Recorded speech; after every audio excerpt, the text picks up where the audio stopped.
Hi hello ನಮಸ್ಕಾರ. ನೀವು ನೋಡ್ತಾ ಇದ್ದೀರಾ ಫ್ರೀಡಮ್ ಟಿವಿ. ನಾನು ಕಾವ್ಯ ಹೆಗ್ಡೆ. ಒಂದೇ ಒಂದು ಜಾಹೀರಾತಿನಲ್ಲಿ ನಟಿಸೋಕೆ 6 ತಿಂಗಳು ಅಮ್ಮನ ಪರ್ಮಿಷನ್ ಕೇಳಿದ್ದಾರೆ ಈ ಒಂದು ಖ್ಯಾತ ನಟಿ. ಮುಸ್ಲಿಂ ಕುಟುಂಬದಲ್ಲಿ ಜನಿಸಿ ಮನೆ ಮಂದಿಯನ್ನೆಲ್ಲ ವಿರೋಧಿಸಿ ಬಣ್ಣದ ಜಗತ್ತಿಗೆ ಬಂದಂತಹ ಕಲಾವಿದೆ ಇವರು. ಟಿವಿಯಿಂದ ಬಾಲಿವುಡ್ಗೆ ಬಂದ ಕೂಡಲೇ ಜನರ ಹೃದಯದಲ್ಲಿ ವಿಶೇಷ ಸ್ಥಾನವನ್ನ ಪಡೆದ ಅನೇಕ ಮುಸ್ಲಿಂ ಸುಂದರಿಯರು ಕೂಡ ಇದ್ದಾರೆ. ಭಾರತೀಯ ದೂರದರ್ಶನದ ಸುವರ್ಣ ಯುಗದಲ್ಲಿ ಅಂದ್ರೆ 2000 ಇಸ್ವಿ ಆ ಒಂದು ದಶಕದಲ್ಲಿ ಒಬ್ಬ ಸುಂದರಿ ಬಂದ್ರು.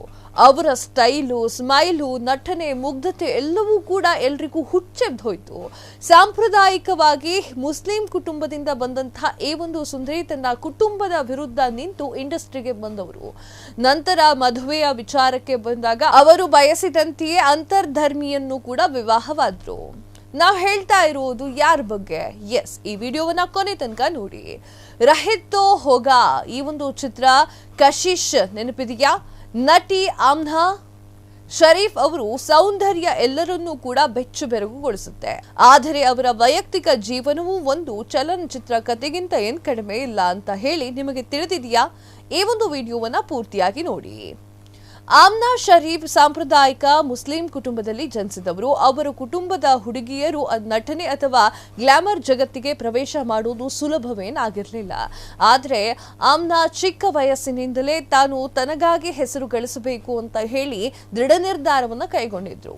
ಕೌಟುಂಬಿಕ ಸಂಪ್ರದಾಯಗಳು ಮತ್ತು ಸಾಮಾಜಿಕ ಒತ್ತಡದ ನಡುವೆ ಅವರು ತನ್ನ ಕನಸಿಗಾಗಿಯೇ ತಾವೇ ಧೈರ್ಯವಾಗಿ ನಿಂತವರು. ಕುಟುಂಬದ ವಿರೋಧದ ಹೊರತಾಗಿಯೂ ಕೂಡ ಆಮ್ನಾ ಜಾಹೀರಾತು ಮಾಡುವ ಒಂದು ಪ್ರಸ್ತಾಪವನ್ನ ಒಪ್ಪಿಕೊಂಡಿದ್ರು. ಅವರು 6 ತಿಂಗಳ ಕಾಲ ತಮ್ಮ ತಾಯಿಯನ್ನ ಮನವೊಲಿಸಲಿಕ್ಕೆ ತಯಾರಿ ಮಾಡ್ಕೊಳ್ತಾ ಇದ್ರು. ಅವರ ತಾಯಿ ಇಡೀ ಕುಟುಂಬದ ವಿರುದ್ಧ ನಿಂತು ಮಗಳಿಗೆ ಅನುಮತಿಯನ್ನ ನೀಡಿದ್ರು ಮತ್ತು ನಂತರ ಅವರು ನಿರ್ಧಾರವನ್ನ ಕೂಡ ಮಾಡಿದ್ರು. ಸಂದರ್ಶನ ಒಂದರಲ್ಲಿ ಆಮ್ನಾ ತನ್ನ ತಾಯಿ ಇಡೀ ಕುಟುಂಬವನ್ನ ವಿರೋಧಿಸಿ ಬೆಂಬಲಿಸಿದ್ದನ್ನ ಹೇಳಿದ್ದಾರೆ. ಈ ಒಂದು ನಿರ್ಧಾರದಿಂದಾಗಿ ಕುಟುಂಬವು 2 ವರ್ಷಗಳ ಕಾಲ ಅವರೊಂದಿಗೆ ಸರಿಯಾಗಿ ಮಾತನಾಡಲಿಲ್ಲ. ಆಮ್ನಾ ಮಾಡೆಲಿಂಗ್, ಜಾಹೀರಾತುಗಳು ಮತ್ತು ಮ್ಯೂಸಿಕ್ ವಿಡಿಯೋಗಳೊಂದಿಗೆ ಕೆರಿಯರ್ ಕೂಡ ಪ್ರಾರಂಭ ಮಾಡಿದ್ದಾರೆ ಅಂತ ಹೇಳಲಾಗ್ತಾ ಇದೆ.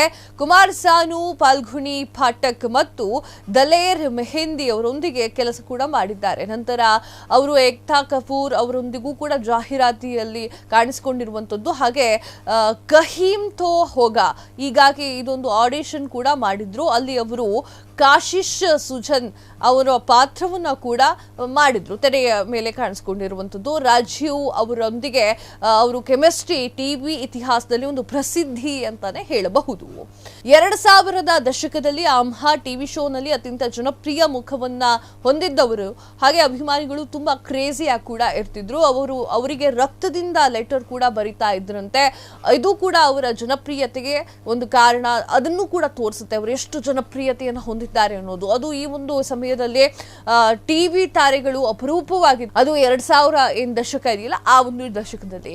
ಟಿವಿ ನಂತರ ಅವರು ಬಾಲಿವುಡ್ ತಮ್ಮ ಅದೃಶ್ಯವನ್ನ ಪರೀಕ್ಷೆ ಮಾಡ್ಲಿಕ್ಕೆ ಹೇಳಿದ್ದಾರೆ. ಅವರು ಆಲೋ ಚಾಟ್, ಅವೋ ವಿಶ್ ಈ ಮತ್ತು ಶಕಲ್ ಪೇ ಮಾತಾಜಾ ಚಿತ್ರಗಳನ್ನ ಮಾಡಿದ್ರು. ಆದ್ರೆ ಆ ಒಂದು ಚಿತ್ರಗಳು ವಿಫಲವಾಯಿತು. 2013ರಲ್ಲಿ ಆಮ್ನಾ ತನ್ನ ಹಿಂದೂ ಗೆಳೆಯ ಮತ್ತು ಚಲನಚಿತ್ರ ನಿರ್ಮಾಪಕ ಅಮಿತ್ ಕಪೂರ್ ಅವರೊಂದಿಗೆ ವಿವಾಹ ಕೂಡ ಆದ್ರು. ಅಮಿತ್ ಒಬ್ಬ ಹಿಂದೂ ಆಗಿರೋದ್ರಿಂದ ಆಮ್ನಾ 2 ಧರ್ಮದ ಪದ್ಧತಿಯನ್ನ ಅನುಸರಿಸುತ್ತಾರೆ. ಆಮ್ನಾ ಅವರು ಸಾಮಾಜಿಕ ಮಾಧ್ಯಮದಲ್ಲಿ ಕರ್ವಾ ಚೌತ್ ಮತ್ತು ಈದ್ನ ಚಿತ್ರಗಳನ್ನ ಕೂಡ ಹಂಚಿಕೊಂಡಿದ್ದಾರೆ.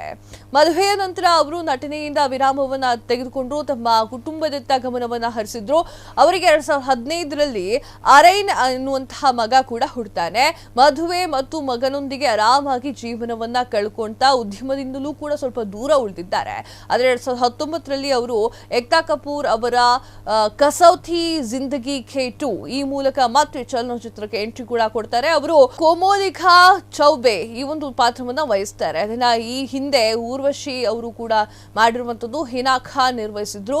2022ರಲ್ಲಿ ಅವರು ಡ್ಯಾಮೇಜ್ಡ್ ಸೀನಸ್ 3 ಮತ್ತು ಆಧಾ ಇಶ್ಕ್ ಎನ್ನುವಂತಹ ವೆಬ್ ಸೀರೀಸ್ ನಲ್ಲೂ ಕೂಡ ಕಾಣಿಸಿಕೊಂಡಿದ್ರು.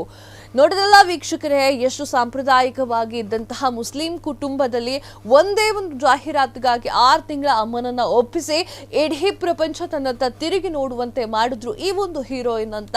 ಇದಾಗಿತ್ತು ಈ ಹೊತ್ತಿನ ವಿಶೇಷ. ಮತ್ತಷ್ಟು ಸುದ್ದಿಗಳಿಗಾಗಿ ನೋಡ್ತಾ ಇರಿ ಫ್ರೀಡಮ್ ಟಿವಿ. ಇದು ಜನಸಾಮಾನ್ಯರ ಶಕ್ತಿ.